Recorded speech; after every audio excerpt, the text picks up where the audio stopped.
Uma menina estava voltando para casa de bicicleta e desapareceu subitamente sem deixar rastros. Os investigadores começaram a busca e revisaram várias gravações de câmeras de rua. Eles queriam entender o que havia acontecido com ela. Logo, eles encontraram uma pequena, mas extremamente importante pista. Essa descoberta mudou completamente o curso das investigações.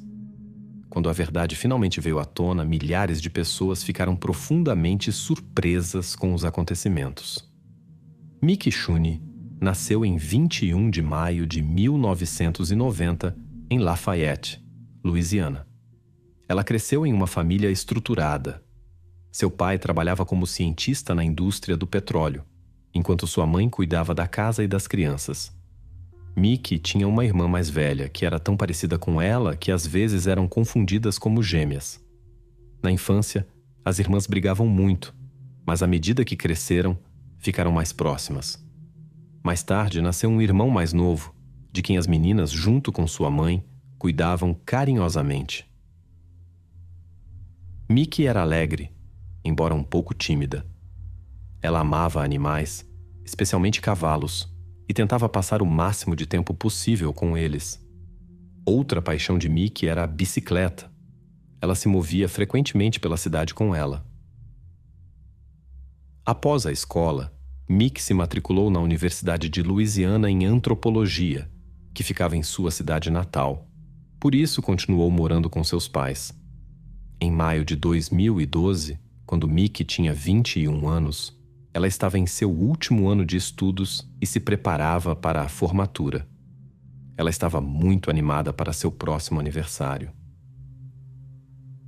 No dia 18 de maio, Mickey decidiu se encontrar com amigos em um bar onde músicos locais se apresentavam. Na manhã seguinte, ela planejava ir com sua família à cerimônia de formatura de seu irmão, por isso não pretendia ficar até tarde. Mickey teve uma noite agradável e decidiu voltar para casa por volta de 00:30. Antes, ela e seu amigo Bradley comeram algo no Taco Bell perto do bar e depois foram para a casa de Bradley, que ficava a poucos minutos de caminhada. Por volta de 1:45 da madrugada, Mickey pegou sua bicicleta e começou a voltar para casa.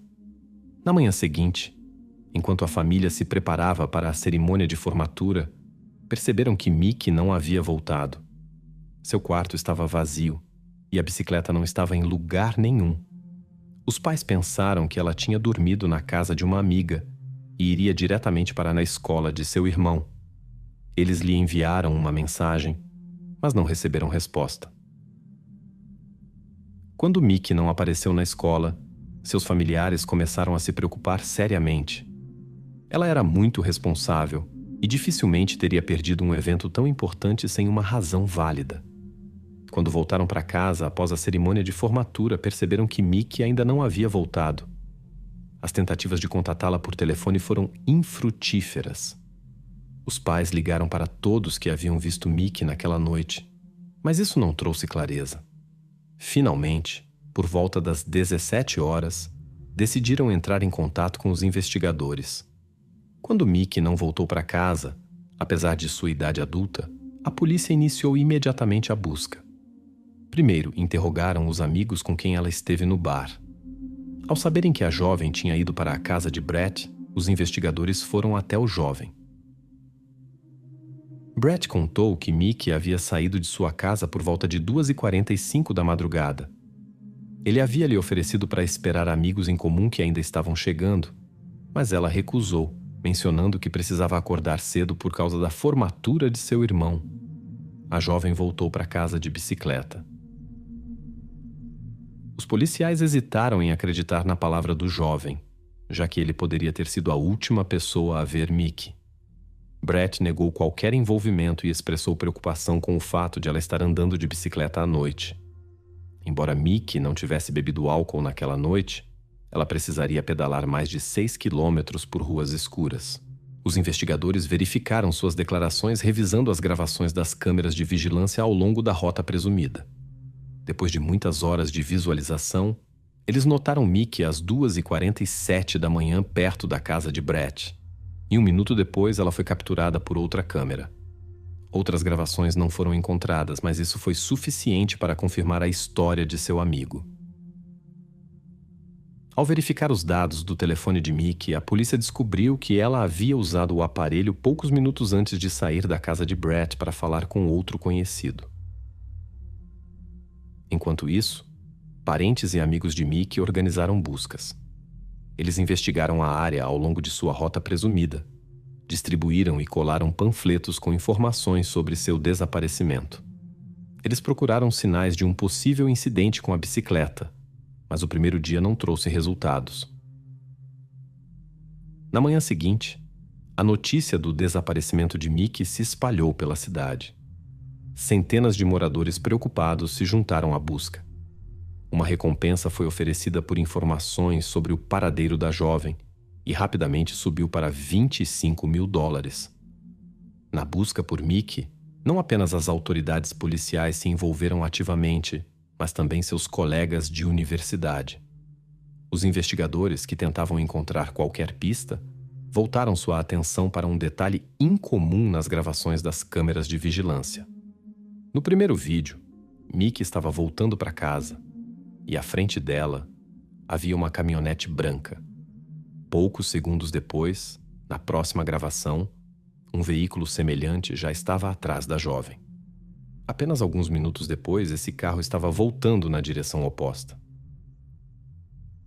Essa peculiaridade despertou o interesse dos investigadores, mas eles enfrentaram um problema sério. A qualidade das gravações era ruim.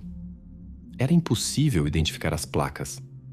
Apenas foi possível determinar que era uma caminhonete branca da marca Chevrolet. Uma verificação das bases de dados revelou que mais de 3 mil veículos desse tipo estavam registrados na área, o que dificultou muito a busca. Sem saber se essa caminhonete estava relacionada ao desaparecimento de Mickey, os investigadores procuraram outras evidências. O tempo passava, mas não havia progressos. No dia 21 de maio, no aniversário de Mickey, seus parentes, em um clima melancólico, continuaram a busca em vez de comemorar. O avanço veio no dia 27 de maio. 2 pescadores ligaram para a polícia informando que, a 40 quilômetros da cidade, haviam encontrado algo pesado preso em sua linha de pesca debaixo de uma ponte. Quando puxaram o objeto, viram uma bicicleta. Lembrando das notícias sobre a jovem desaparecida, os homens imediatamente contataram a polícia. Os investigadores rapidamente confirmaram que a bicicleta pertencia a Mickey. Eles notaram uma roda traseira fortemente dobrada, o que poderia indicar uma colisão com um carro. Ficou evidente que alguém havia intencionalmente escondido a bicicleta no rio, longe da cidade, possivelmente tentando ocultar os vestígios do incidente. Essa descoberta deu um novo impulso às investigações, mas também levantou questões preocupantes sobre o destino de Mickey.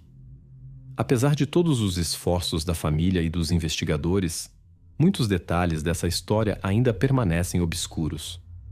Os investigadores suspeitaram que Micah poderia estar em um corpo d'água, por isso trouxeram mergulhadores para uma inspeção minuciosa do rio.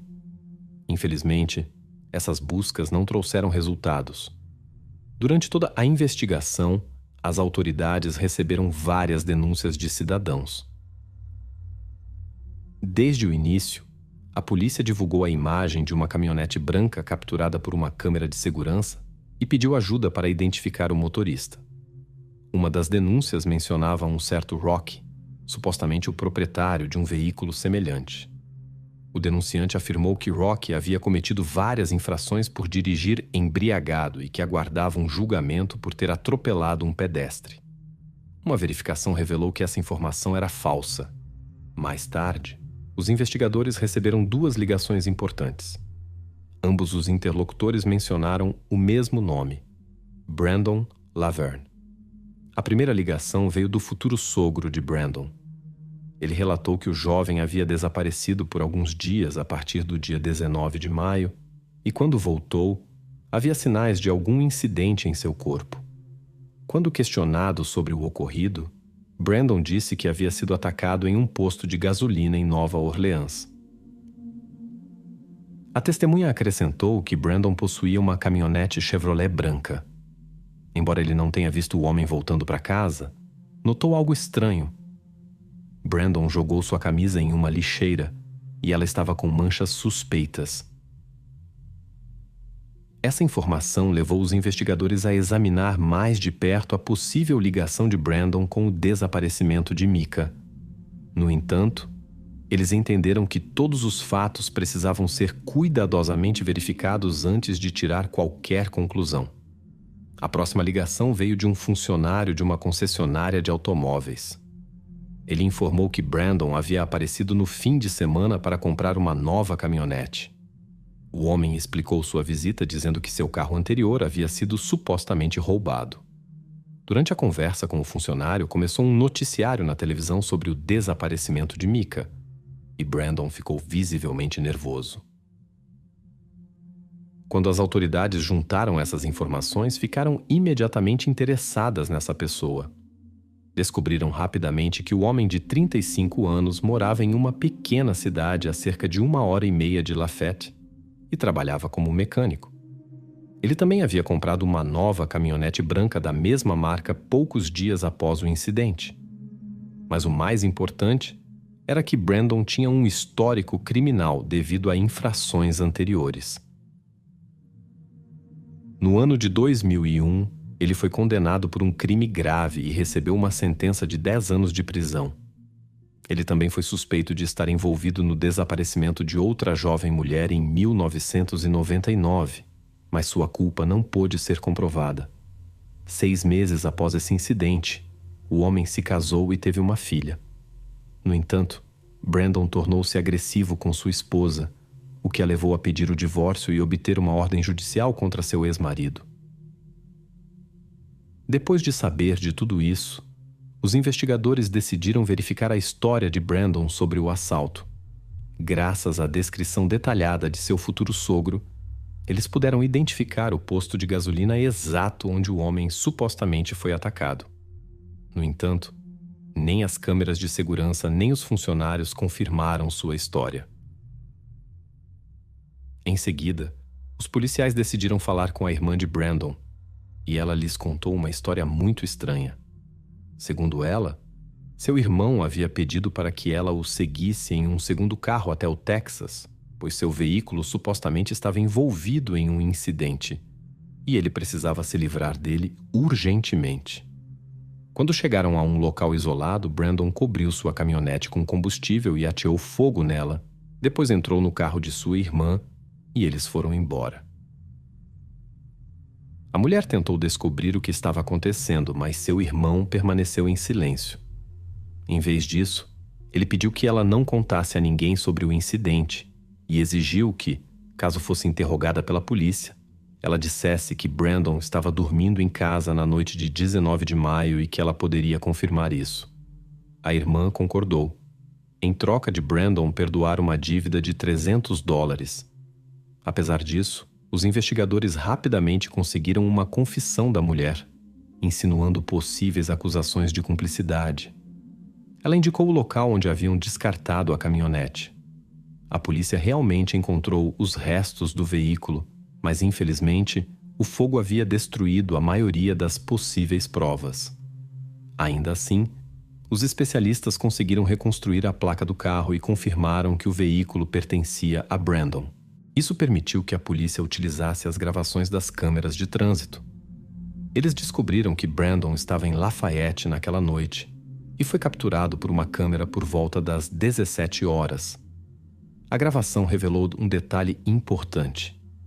Na caçamba aberta da caminhonete havia um pneu sobressalente, uma caixa térmica e algo parecido com uma caixa. Esses itens coincidiam com o conteúdo da caçamba do carro que Micah havia seguido. Diante das informações de uma testemunha sobre o estado de Brandon, os investigadores ligaram para os hospitais locais. Em um deles, foi confirmado que o homem havia procurado ajuda pouco depois do desaparecimento de Micah. Segundo os médicos, ele apresentava ferimentos significativos.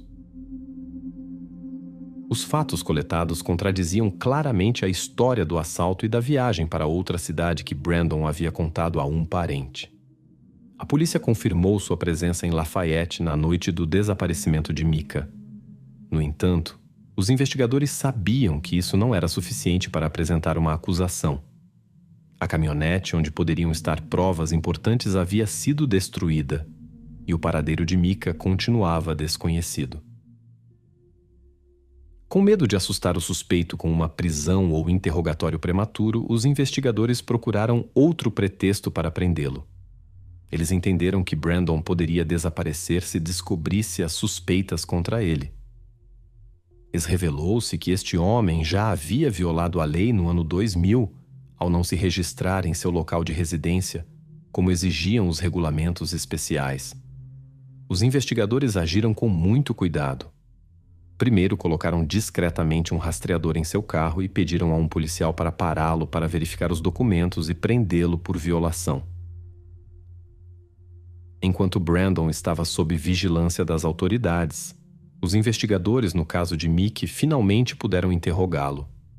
Apesar de todos os seus esforços, o homem negou obstinadamente qualquer envolvimento no desaparecimento da menina. Quando ficou claro que ele não confessaria, os investigadores decidiram levar o caso a julgamento, apesar de as chances de condenação serem pequenas devido à falta de provas diretas. Portanto, os policiais procuraram com todas as forças por novas pistas e sinais de Mickey. No final, decidiram tentar mais alguma coisa. Em agosto, o promotor ofereceu a Brandon um acordo. Ele receberia prisão perpétua em vez da pena máxima se confessasse o que aconteceu com Mickey. O homem discutiu isso com seu advogado e concordou. No dia 7 de agosto, ele começou a falar e primeiro indicou o local onde Mickey estava. Os policiais foram a um pequeno cemitério cerca de 7 quilômetros de Lafayette e realmente encontraram no bosque adjacente o que procuravam. Especialistas determinaram que a menina foi ferida por um objeto afiado e o ato final foi o uso de uma arma de fogo. No entanto, eles não conseguiram encontrar vestígios de terceiros. Mas o fato de Brandon ter indicado o local exato falava quase sem dúvida de seu envolvimento. Depois, o homem contou o que aconteceu naquela noite de 19 de maio. Primeiro, ele inventou uma história que ninguém acreditou. Brandon disse que acidentalmente atingiu Mickey com o carro enquanto estava bêbado. Supostamente, a menina não ficou gravemente ferida e pediu para não chamar a polícia, pois estava com substâncias proibidas. Então ele ofereceu carona, discutiram sobre o conserto da bicicleta e a situação saiu do controle.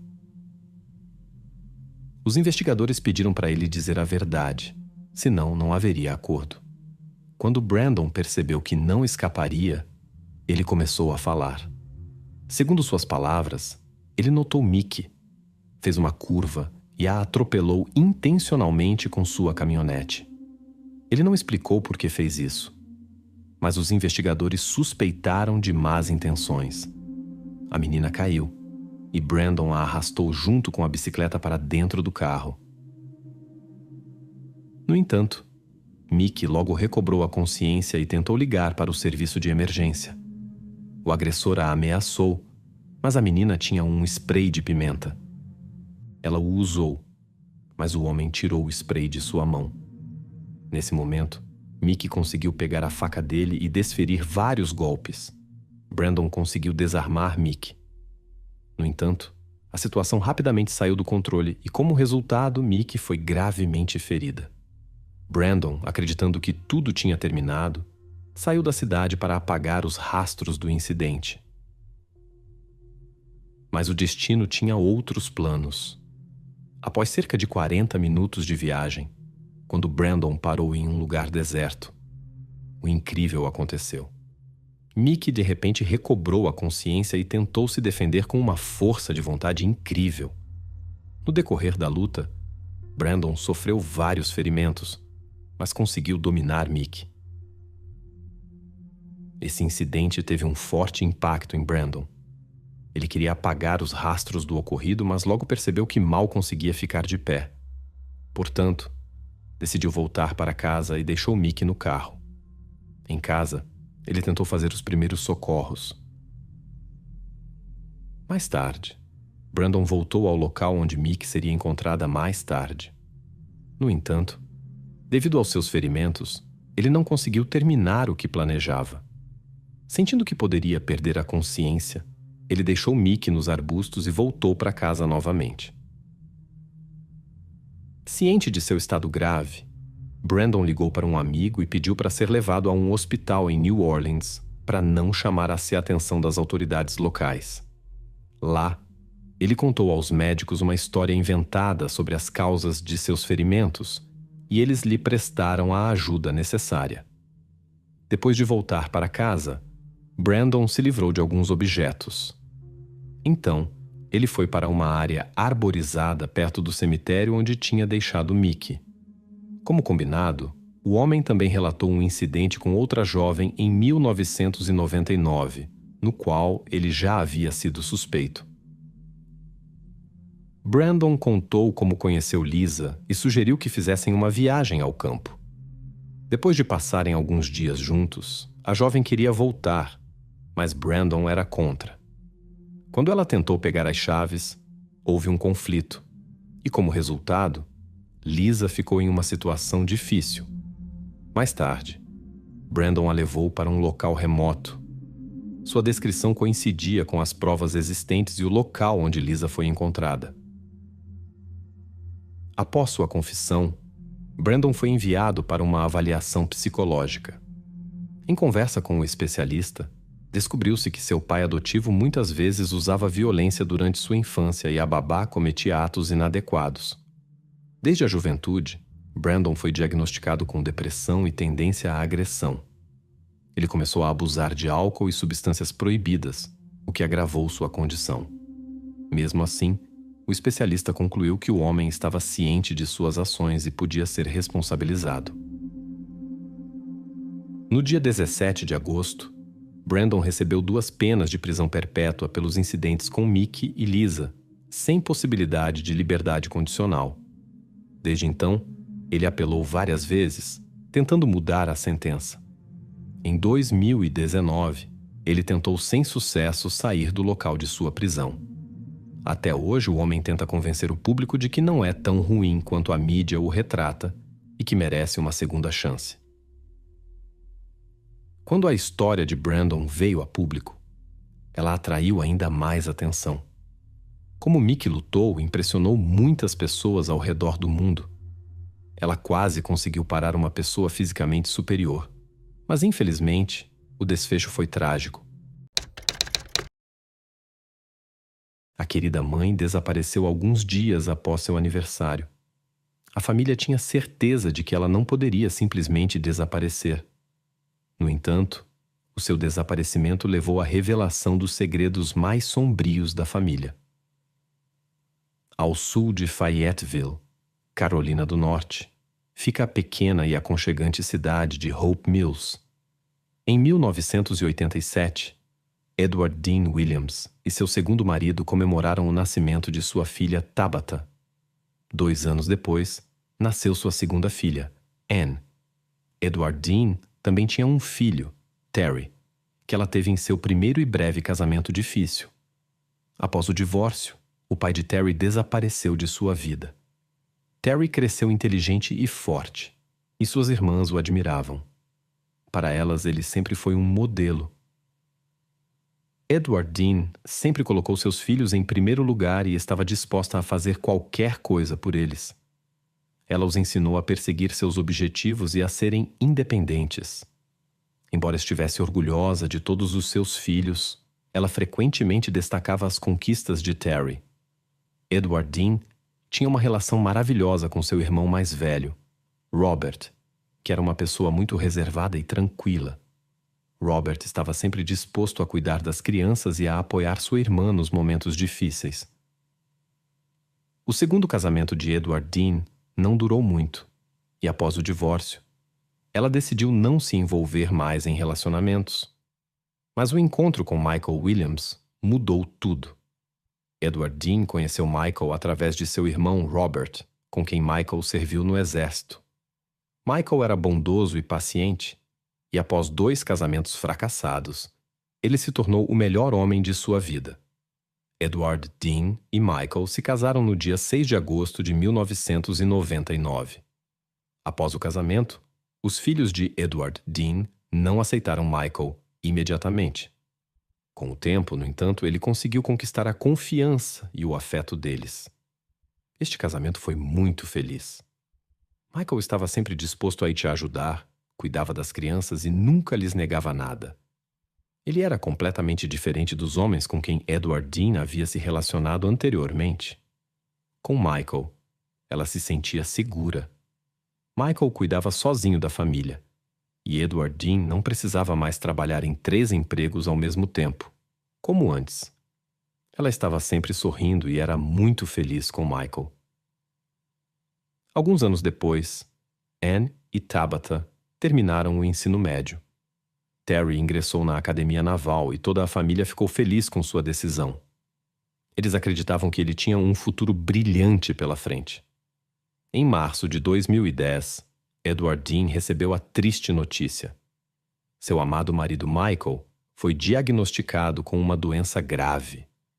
A doença de Michael abalou a todos. Em pouco tempo, ele se transformou de um homem forte e saudável em uma pessoa totalmente indefesa. Despedir-se dele foi muito difícil para Edward Dean. Finalmente, ela havia encontrado um homem que a amava e cuidava dela e de seus filhos. E agora, ela o havia perdido. Um ano depois, o primeiro aniversário da perda de Michael se aproximava. Edward Dean achou difícil seguir em frente. Ela parecia muito solitária e deprimida. Seus entes queridos tinham a sensação de que ela queria apenas conversar com alguém para preencher o vazio dentro dela. Felizmente, seu filho Terry sugeriu que ele morasse com ela por um tempo, para que ela não ficasse sozinha. As filhas e a própria Edward Dean ficaram felizes com essa sugestão. No entanto, como se viu, essa felicidade durou pouco para os filhos de Edward Dean.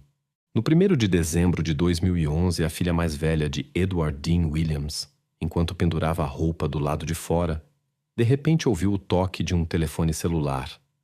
Seu tio Robert ligou e perguntou se ela havia falado com a mãe recentemente, pois ela não estava atendendo suas chamadas. Tabitha imediatamente ligou para sua irmã mais nova, Anne. Anne suspeitou que a mãe pudesse ter saído para ficar sozinha, mas Tabitha observou que a mãe sempre avisava quando saía. Então, elas decidiram que Robert deveria relatar o desaparecimento à polícia.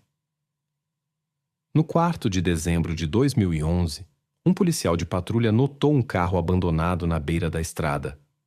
Após verificar as placas, ele descobriu que o carro pertencia a Edward Dean Williams.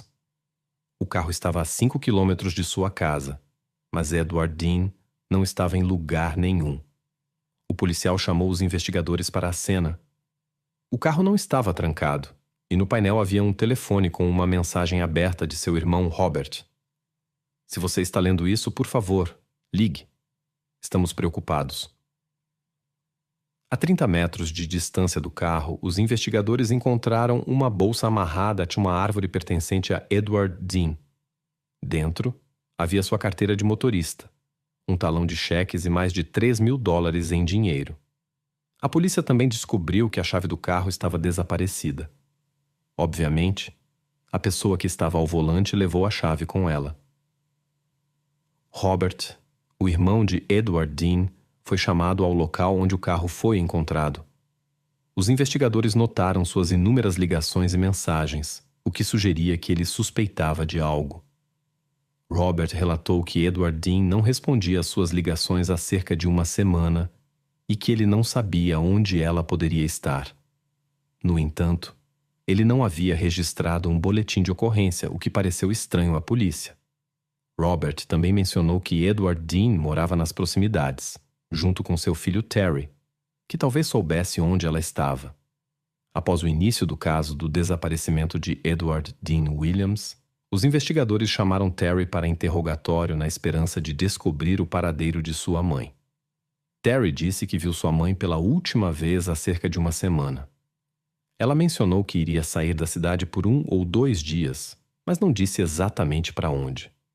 Terry não se preocupou, pois ela costumava ficar fora de casa por semanas. Quando os investigadores falaram com Robert, ele compartilhou informações preocupantes. Robert disse que sua irmã havia perdido ao marido há 1 ano e ainda não havia superado essa perda. Talvez ela não tenha conseguido lidar com a perda e estivesse planejando algo ruim. Os investigadores decidiram seguir essa teoria e contataram as filhas de Edward Dean para saber mais sobre seu estado emocional. A filha mais nova, Anne, foi chamada para interrogatório. Ela disse que sua mãe às vezes ligava chorando, e amigos confirmaram que Edward Dean podia ligar no meio da noite e chorar. A filha mais velha, Tabitha, também foi chamada para interrogatório.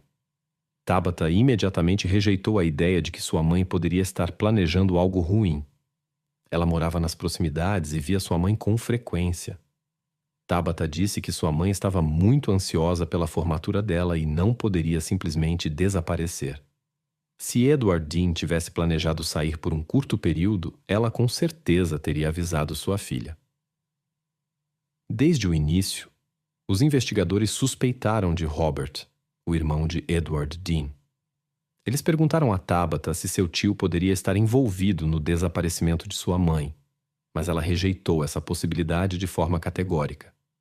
Robert estava em contato diário com sua irmã, e quando ela parou de responder às suas mensagens e ligações, ele hesitou em registrar um boletim de ocorrência. Os investigadores se perguntaram por que ele não foi imediatamente à polícia quando ela deixou de estar disponível. Enquanto a polícia investigava, a família de Edward Dean pediu ajuda aos moradores locais. Anne e Tabitha apareceram em noticiários locais, na esperança de obter apoio na busca. Tabitha acreditava até o fim que sua mãe seria encontrada e que poderia ir à sua formatura. Em 11 de dezembro de 2011, 2 semanas após o desaparecimento de Edward Dean Williams, a polícia recebeu uma pista sobre provas desconhecidas encontradas em um lixão ilegal nos arredores da cidade. Descobriu-se que era a desaparecida Edward Dean Williams. O lixão estava localizado a cerca de 1 quilômetro de sua casa, e suas roupas estavam sujas. Os investigadores informaram a família sobre a descoberta. As filhas receberam a notícia de forma pesada e inicialmente não queriam acreditar no que havia acontecido. Quando o caso de desaparecimento se transformou em uma investigação criminal, um investigador da Divisão de Crimes Graves se juntou à investigação. A primeira coisa que fizeram foi interrogar novamente o irmão de Edward Dean, Robert. Eles coletaram uma amostra de DNA dele, mas as investigações confirmaram sua inocência. Durante o interrogatório, Robert explicou como uma grande quantia de dinheiro foi parar na bolsa de Edward Dean. Ele viu sua irmã pela última vez em 27 de novembro, quando a ajudou em uma feira de pulgas. Os $3.000 encontrados na bolsa eram rendimentos da venda de itens. Os investigadores revisaram todas as pistas e registros feitos antes da descoberta das provas. Descobriu-se que as chaves do carro de Edward Dean estavam desaparecidas e ninguém sabia onde poderiam estar. Durante um dos interrogatórios, o investigador perguntou a Tabitha como eram as chaves de sua mãe. Tabitha lembrou que a chave estava em um chaveiro em forma de estrela com a figura de Betty Boop. Ela também forneceu um vídeo de família onde essas chaves podiam ser vistas. A polícia estava confiante de que poderia encontrar o culpado se descobrissem as chaves do carro. Enquanto isso, o investigador examinou o protocolo do interrogatório do filho de Edward Dean, Terry, para entender como eles passaram seus últimos dias. Terry contou que sua mãe fez uma pequena viagem cerca de 2 a 3 semanas antes de seu aniversário. No sábado, 27 de novembro, uma semana antes de o carro ser encontrado, ele acidentalmente ouviu uma conversa telefônica dela. Edward Dean disse: "Sinto sua falta. Posso ir até aí e nos encontramos." Terry suspeitou que ela estava falando com um homem com quem possivelmente tinha um relacionamento romântico. Ele acrescentou que nunca tinha visto esse homem, mas ouviu sua mãe falar com ele várias vezes. De suas declarações, ficou claro que Edward Dean possivelmente tinha um novo relacionamento romântico que mantinha em segredo. Após essas declarações, os investigadores começaram a investigar a vida privada dela para descobrir com quem ela estava se encontrando e quais relacionamentos ela tinha. Durante a investigação, o investigador descobriu uma paixão incomum de Edward Dean que poderia levar a novos suspeitos. Ela adorava dirigir caminhões, frequentemente levava seu cachorro e simplesmente aproveitava a viagem. Os investigadores descobriram que, alguns anos antes, ela havia conhecido um caminhoneiro chamado Wayne Black.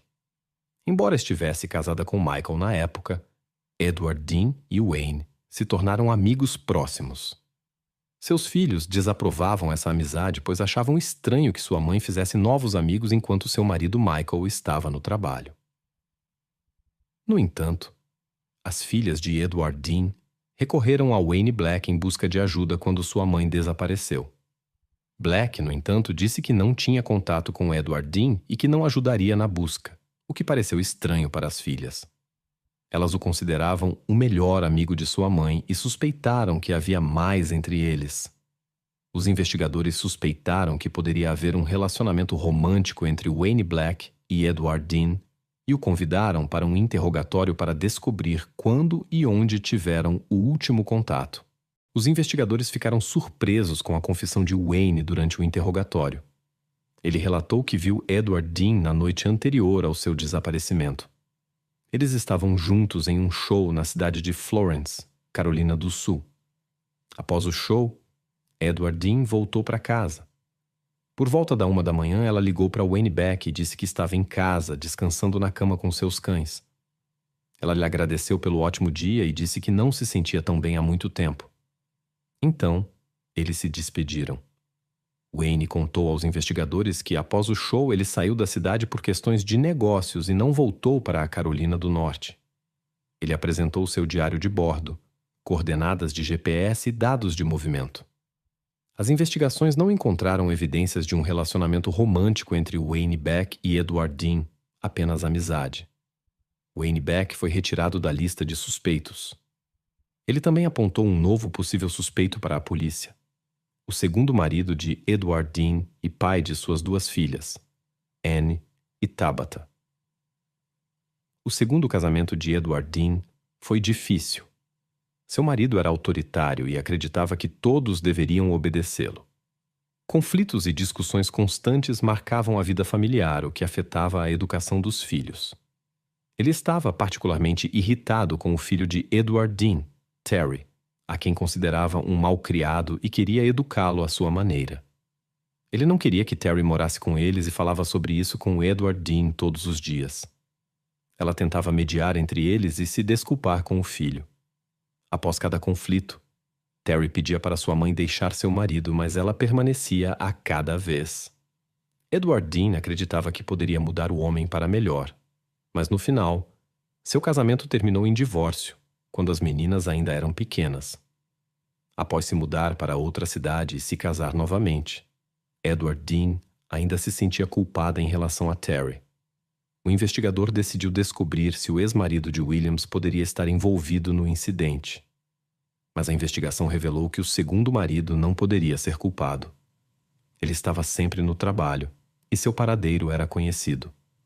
Ele tinha um álibi incontestável. A polícia continuou trabalhando no caso por várias semanas. Um mês se passou, mas não houve progresso. Em janeiro de 2012, a polícia recebeu uma nova pista.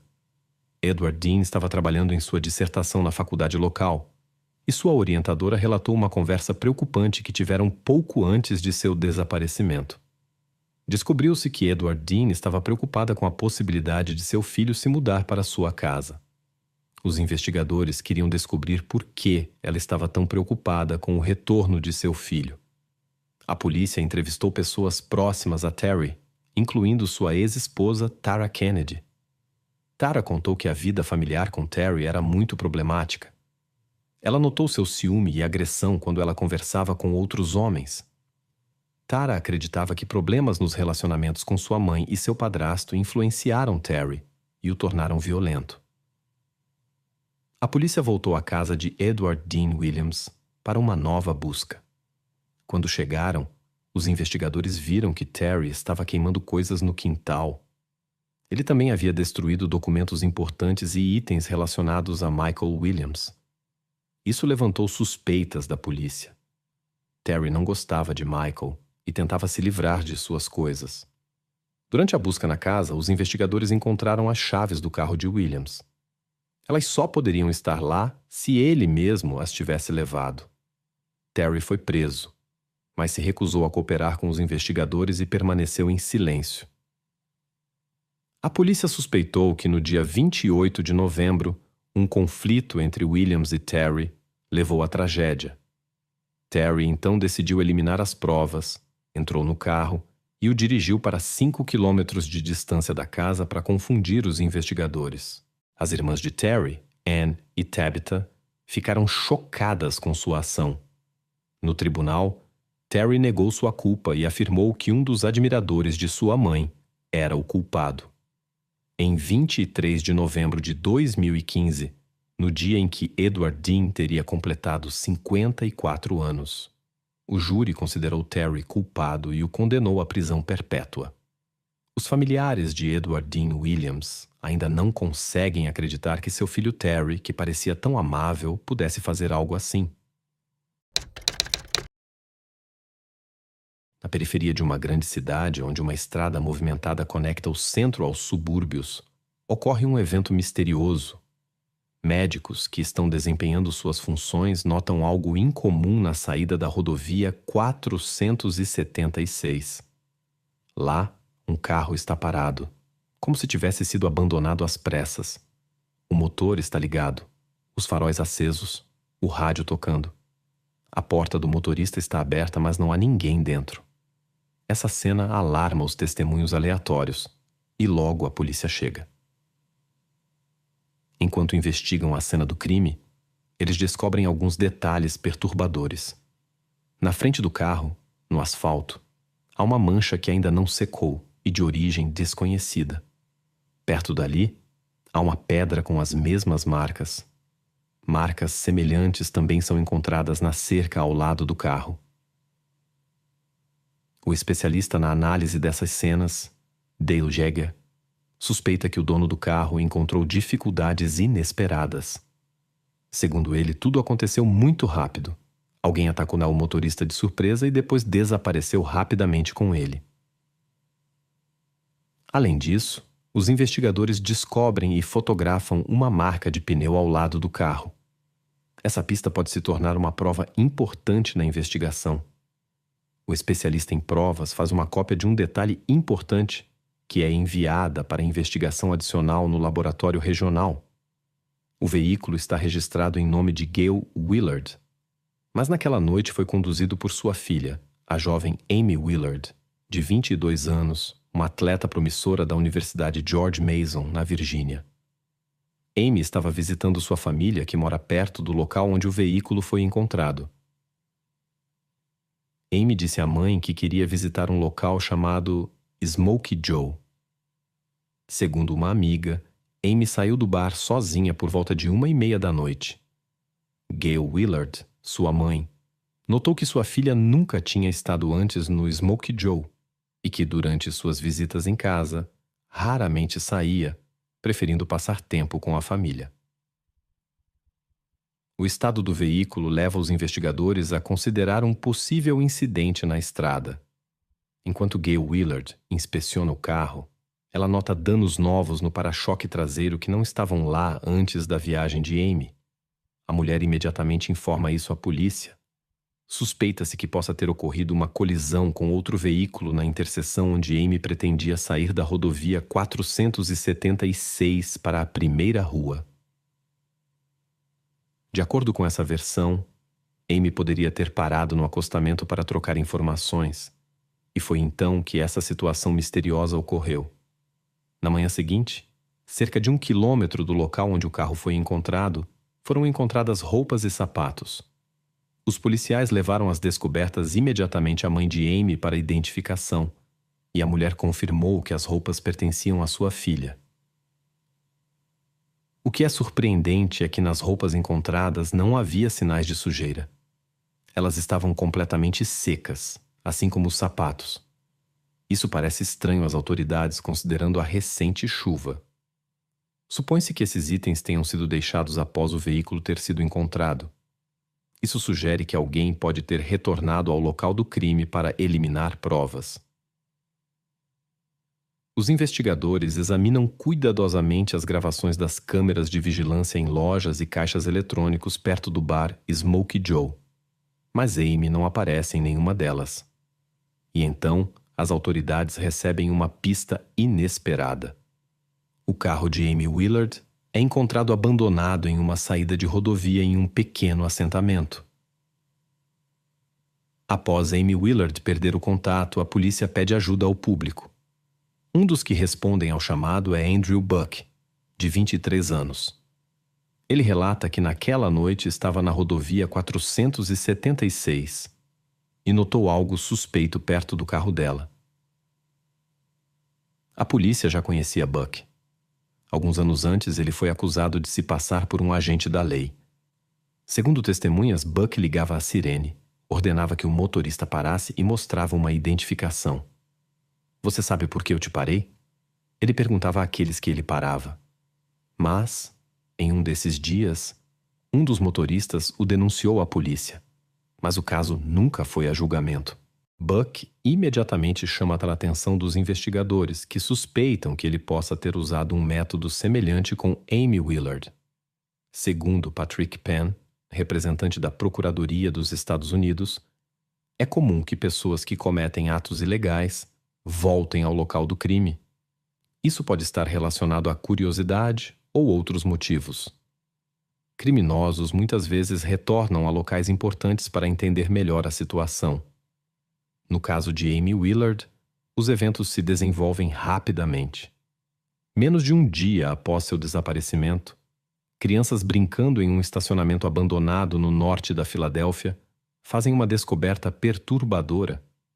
Elas encontram o corpo de uma mulher deitada na grama. Os pais de Amy a reconhecem pela tatuagem característica no tornozelo. Gail Willard, mãe de Amy, compartilha seus sentimentos. Ela descreve o dia da incerteza como o mais difícil. Quando essa notícia sobre a descoberta na Filadélfia chega, Gail sente um alívio estranho. Agora os investigadores têm a chance de esclarecer os acontecimentos. Ninguém poderia trazê-la de volta à vida, mas pelo menos agora ela estava perto, diz Gail. O exame médico revela detalhes sobre o estado de Amy. A jovem, com 1,58 m de altura e 54 quilos, faleceu, segundo os especialistas, por volta das 7 horas da manhã, cerca de 5 horas após seu desaparecimento. A causa foram várias lesões na área da cabeça. Inicialmente, os investigadores suspeitam que isso poderia ter sido um ato impulsivo ou uma situação entre pessoas conhecidas. Eles também não descartam que alguém tenha perseguido Amy e depois tentado confundir a investigação deixando pistas em outro local. A investigação revela um motivo e eles encontram amostras de DNA do criminoso durante a investigação. As amostras de DNA são enviadas para análise. Essencialmente, os investigadores têm uma pista genética e agora precisam identificar a quem ela pertence. O perito médico também aponta para um padrão incomum na parte superior do corpo de Amy, cuja natureza permanece obscura para os investigadores. Ao mesmo tempo, os peritos criminais analisam as marcas de pneus encontradas na cena do crime.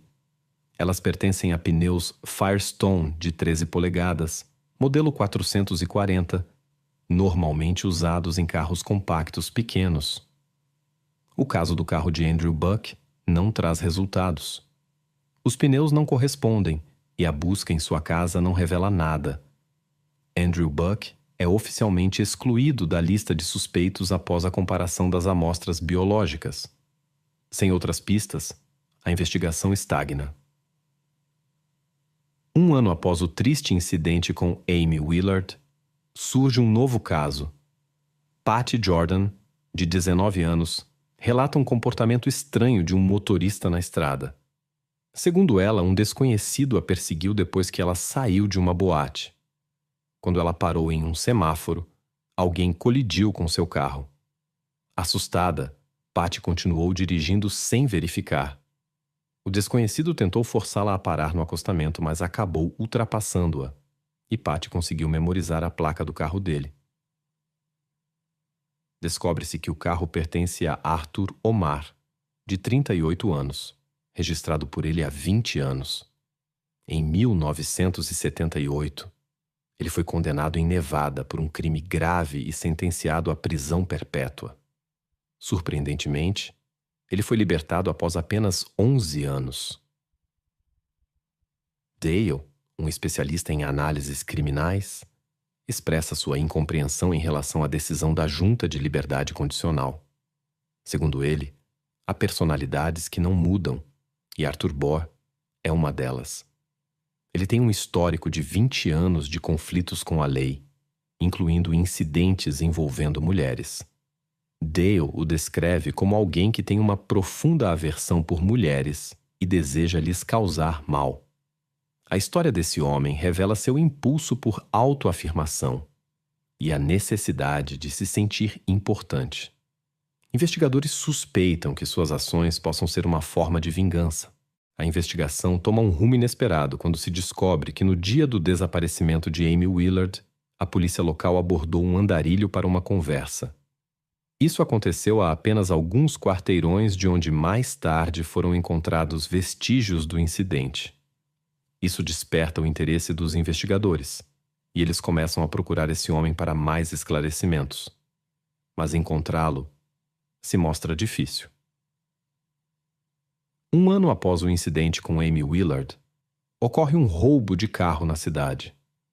Segundo a descrição da vítima, o suspeito é um certo Arthur Bondar, que já teve problemas com a lei. Mas ele não é encontrado. Pouco tempo depois, outra mulher relata uma tentativa de arrombamento em seu apartamento no 3º andar. O preso se identifica como Peter Thomas Love. Com ele, são encontradas as chaves de um Honda estacionado nas proximidades.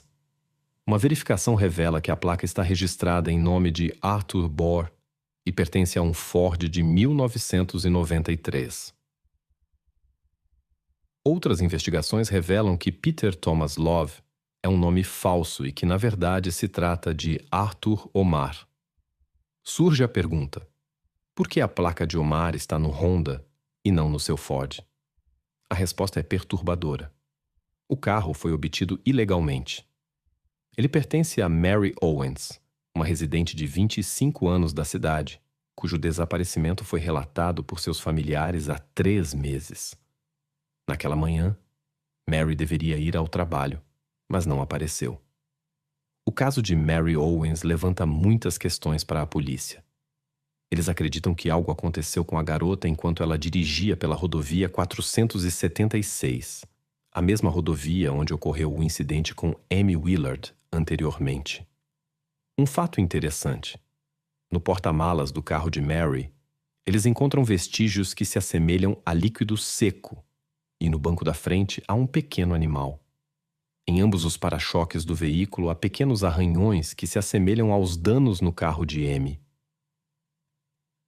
Arthur Amar imediatamente chama a atenção dos investigadores, pois Mary está desaparecida. Agora eles consideram seriamente sua possível participação no incidente com Amy. Quando convidado para uma conversa, ele diz: "Estou disposto a contar tudo o que vocês quiserem saber, mas peço que não me exibam na televisão.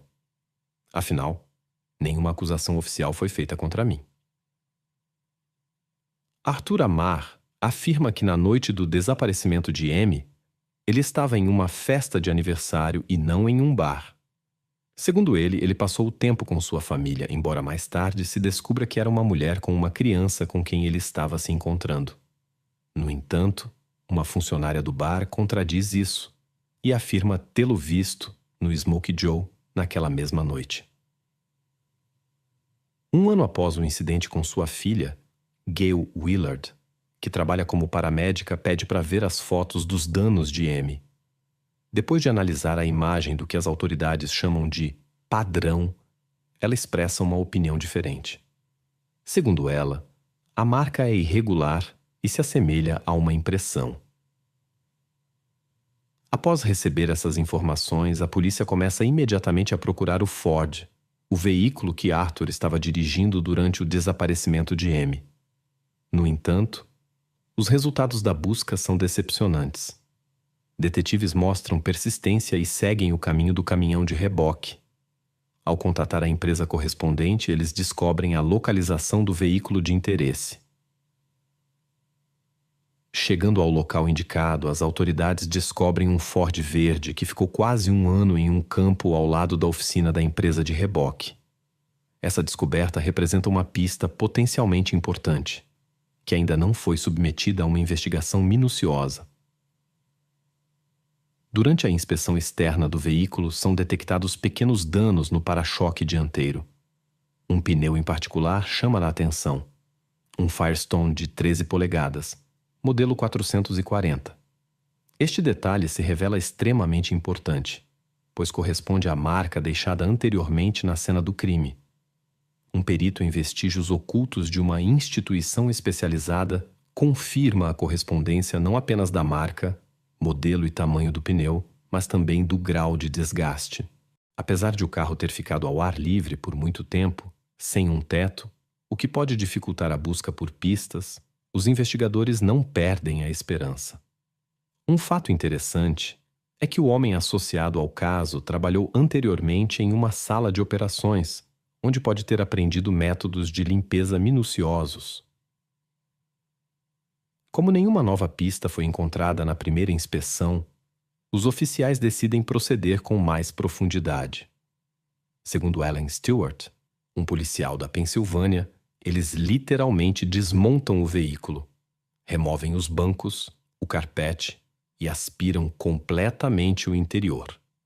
Ao desmontar o revestimento da porta, pequenas amostras de material biológico são encontradas. Uma análise laboratorial confirma que as amostras encontradas na porta do passageiro pertencem a Amy Willard. No entanto, a maior surpresa espera os investigadores quando o carro é levantado para o reboque. A luz do sol que incide na parte inferior do veículo destaca algo incomum no cárter de óleo. A história de Amy Willard e os eventos misteriosos ao seu redor atraem a atenção das autoridades. Tudo começa no bar Smokey Joe, onde Arthur Omar, segundo os investigadores, percebe a garota pela primeira vez. Acredita-se que ele a seguiu pela rodovia 476 enquanto ela dirigia para casa. A investigação revela uma série de coincidências estranhas. Danos semelhantes são encontrados nos para-choques de 2 carros, como se tivessem colidido. Especialistas observam marcas incomuns na cena do crime, que, segundo eles, podem ter sido feitas por pneus Firestone, semelhantes aos do carro de Omar. A perícia revela uma série de detalhes enigmáticos. Marcas estranhas são encontradas em Amy, cuja natureza levanta muitas perguntas. No entanto, um especialista do Instituto de Patologia das Forças Armadas não confirma a relação entre essas marcas e algumas das provas encontradas na cena do crime.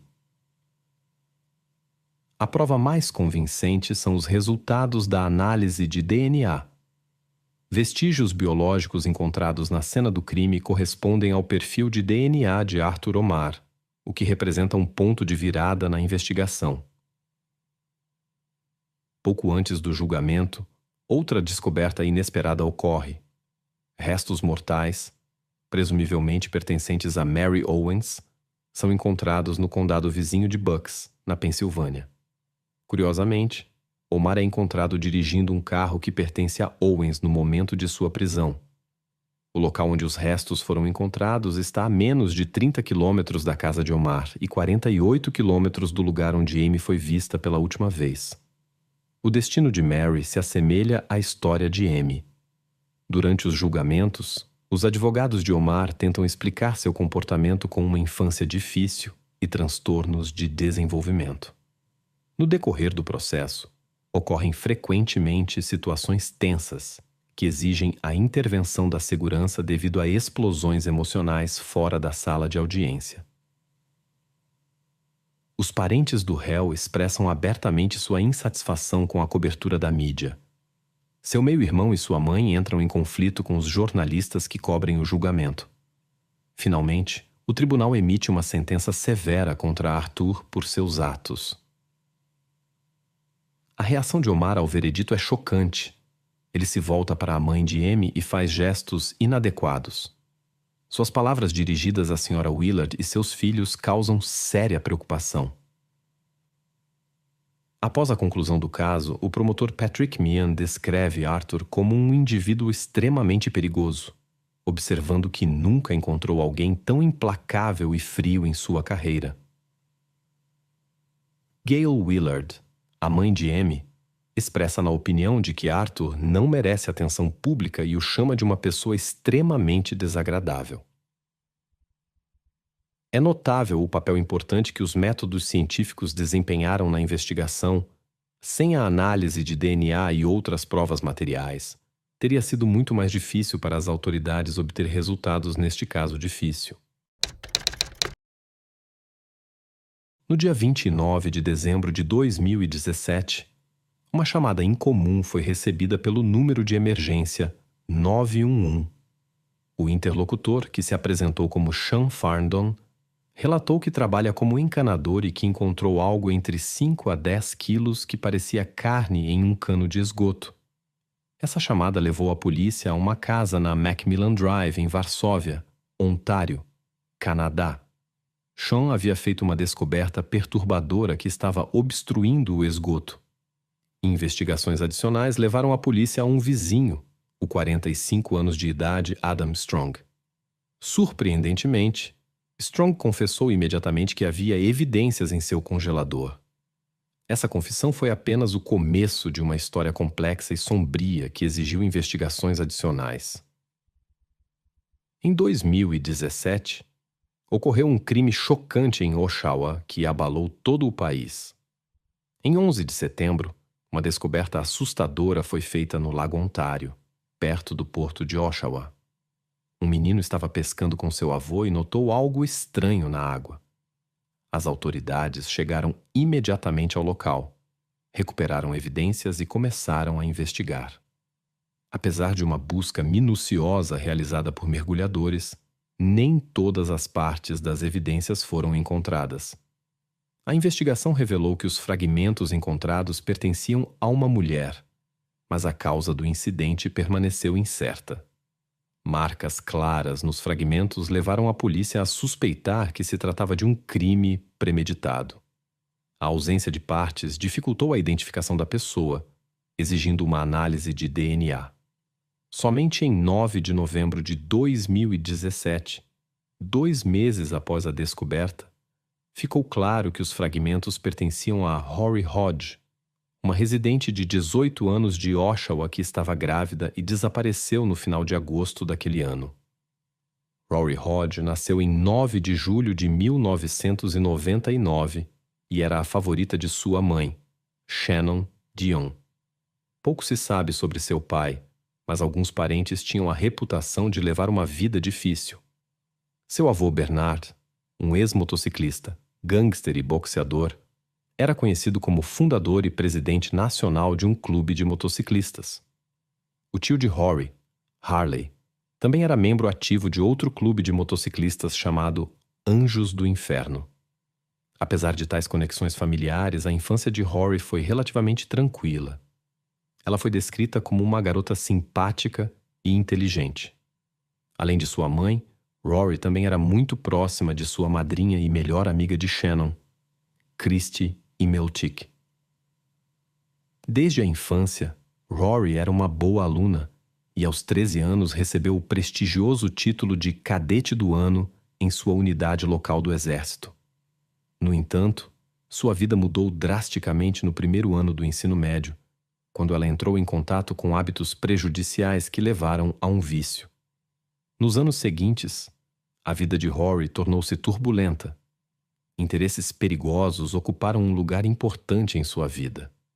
Ela tentou desesperadamente superar seu vício e caiu em uma má companhia de colegas, o que preocupou ainda mais sua mãe. Shannon procurou ajuda da sociedade de apoio para ajudar sua filha a superar as dificuldades.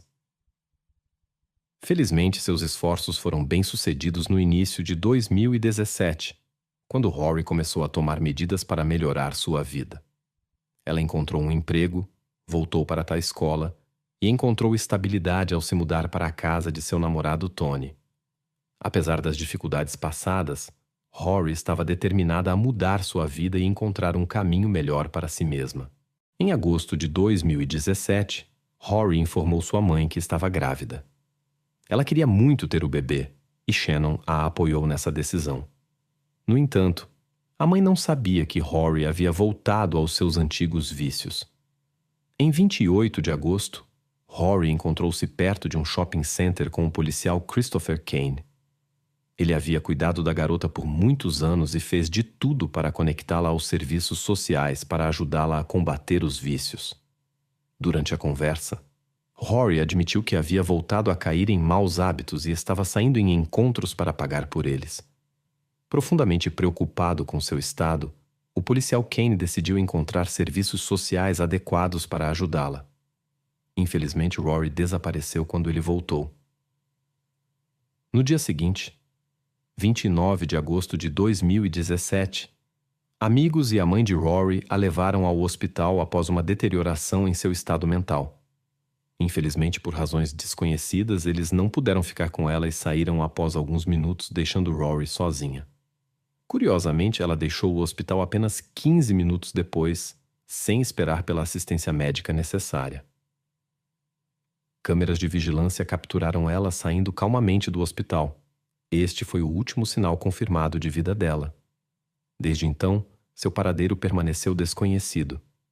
Quando a família e amigos não tiveram notícias dela por vários dias, a preocupação aumentou.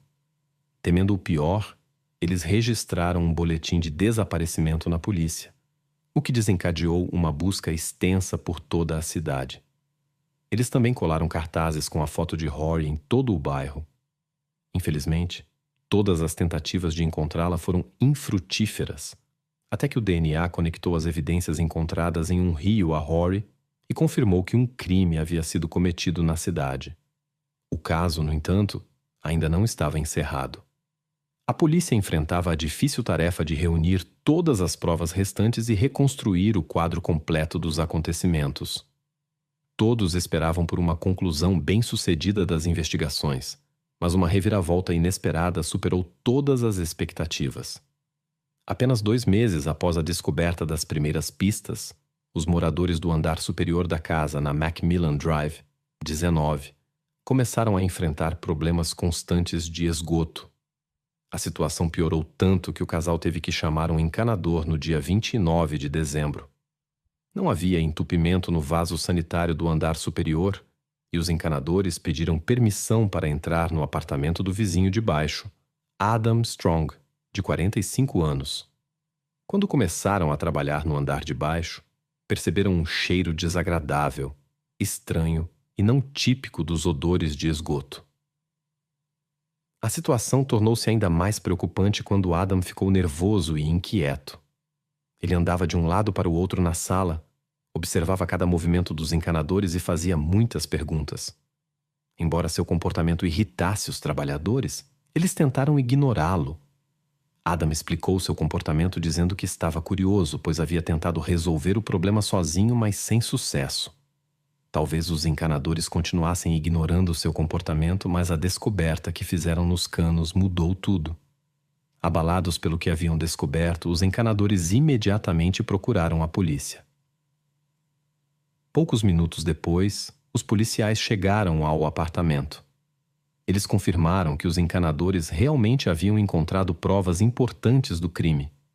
Após coletarem informações do casal preocupado e dos trabalhadores, os oficiais começaram a conversar com Adam Strong. Eles esperavam que ele ocultasse informações, mas sua confissão os chocou. De cabeça baixa, Adam contou exatamente o que eles haviam encontrado e acrescentou que, se precisassem do restante, essas partes estavam em seu congelador. Adam foi imediatamente preso e a polícia começou a vasculhar seu apartamento. Foi difícil, pois todos os cantos estavam cobertos de sujeira e um cheiro terrível pairava no ar. No banheiro, perceberam que Adam havia removido o vaso sanitário para consertar um entupimento. Mas a descoberta mais surpreendente foi feita no quarto.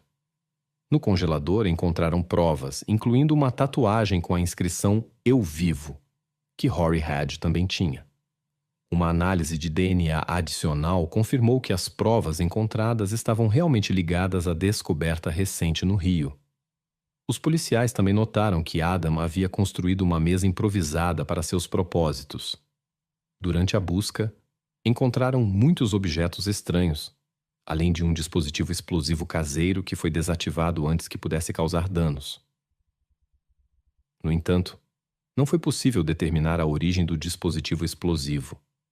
Como não havia provas diretas de que Adam cometeu o crime, a polícia não pôde acusá-lo de homicídio de primeiro grau. Em vez disso, ele foi acusado de ocultação de provas. Os investigadores decidiram examinar mais a fundo a vida desse homem de 45 anos. Pouco se sabia sobre ele, mas ele havia se mudado para um apartamento alugado na Macmillan no início de 2007. Adam trabalhou por muitos anos como segurança em um set de filmagem em Oshawa e como funcionário em 2 postos de gasolina diferentes em Ajax. Pessoas que conheciam Adam Strong o descreviam como uma pessoa estranha com um caráter negligente, que se considerava mais esperto do que realmente era. Ele tendia a conversas intermináveis e não sabia quando parar. Uma de suas ex-namoradas, cujo nome não foi revelado, o descreveu como violento e controlador.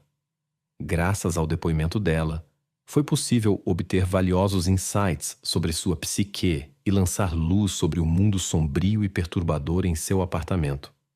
No entanto, essas informações não foram suficientes para acusá-lo de homicídio de primeiro grau. Portanto, os investigadores concentraram-se em obter uma confissão. Na madrugada do dia 30 de dezembro de 2017, os investigadores Darren Short e Hermana Dariga, do Departamento de Crimes Graves, conduziram um interrogatório com Adam Strong. Naquele momento, ele já havia entrado em contato com seu advogado. Os investigadores sabiam que essa era sua única chance. No dia seguinte, estava marcada a audiência sobre sua liberação sob fiança. Depois disso, eles não poderiam mais interrogá-lo sem uma ordem judicial. Eles precisavam obter informações importantes de Strong enquanto ainda era possível. Quando começaram o interrogatório, não sabiam o que esperar. Pelo menos pensavam que Adam estaria nervoso, já que havia sido finalmente preso. Mas ele permaneceu calmo, controlado e, o mais importante, indiferente ao que estava acontecendo. A maior dificuldade foi obter informações sobre Rory Hadj. Seu silêncio persistente era incompreensível, especialmente considerando que Adam já havia confessado que havia provas em seu congelador. Sabendo que o tempo estava se esgotando, os investigadores decidiram mudar sua tática. Eles tentaram apelar para suas emoções na esperança de que Adam demonstrasse pelo menos uma fagulha de consciência ou compaixão por Rory e sua família, para não evitar as perguntas. Mas Adam mudava constantemente o assunto da conversa, e suas respostas eram assustadoramente indiferentes. Embora não tivessem provas suficientes para provar que Rory estava em seu apartamento, seu objetivo final era descobrir a verdade sobre o destino dela. Infelizmente, Adam Strong revelou-se um adversário mais difícil do que o esperado. Em todas as perguntas sobre Rory, ele não deu respostas durante as 2 horas de interrogatório. Como não viram progresso, os investigadores decidiram relutantemente encerrar o interrogatório. Os segredos do encontro entre Rory e Adam Strong permaneceram sem solução. Felizmente, Adam continuou preso, pois a fiança foi negada, prolongando sua detenção. A polícia continuou a vasculhar sua casa em busca de mais evidências. O relatório das provas já encontradas ajudou a entender melhor os eventos. A investigação revelou informações sobre o estado de Rory antes da tragédia. Um martelo torto com o DNA de Rory foi encontrado na casa. No entanto, essa não foi a descoberta mais importante. Quando os investigadores consideravam a busca concluída, encontraram outra descoberta surpreendente. Em julho de 2018, 7 meses após a prisão de Adam, eles encontraram uma ferramenta coberta com marcas desconhecidas em uma gaveta de sua cozinha. A investigação revelou que o DNA encontrado não era de Rory, mas de outra garota chamada Candice Fitzpatrick. Candice Fitzpatrick nasceu no dia 3 de fevereiro de 1989. Pouco se sabe sobre sua vida precoce. Seu pai, William Fitzpatrick, se divorciou de sua mãe, cujo nome não é conhecido. Após o divórcio, William mudou-se para Alberta, enquanto Candice permaneceu com sua mãe em Oshawa. Sua vida seguiu um curso turbulento, marcado por um estilo de vida caótico. Em algum momento, ela desapareceu de casa, e seu pai foi procurá-la em Oshawa. Quando ela voltou, Candice expressou o desejo de viver sozinha. Quando ela completou 19 anos em 2018, sua vida estava quase totalmente fora de controle. Assim como Rory, ela era uma garota problemática, lutava com dependências e recorria a meios questionáveis para financiá-las. Candice desaparecia frequentemente por vários dias ou até semanas, mas sempre retornava. Até março de 2008, quando sua família a viu pela última vez.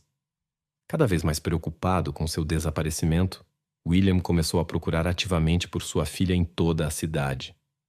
Curiosamente, o desaparecimento de Candice só foi oficialmente reportado à polícia em 2010, 2 anos após seu desaparecimento.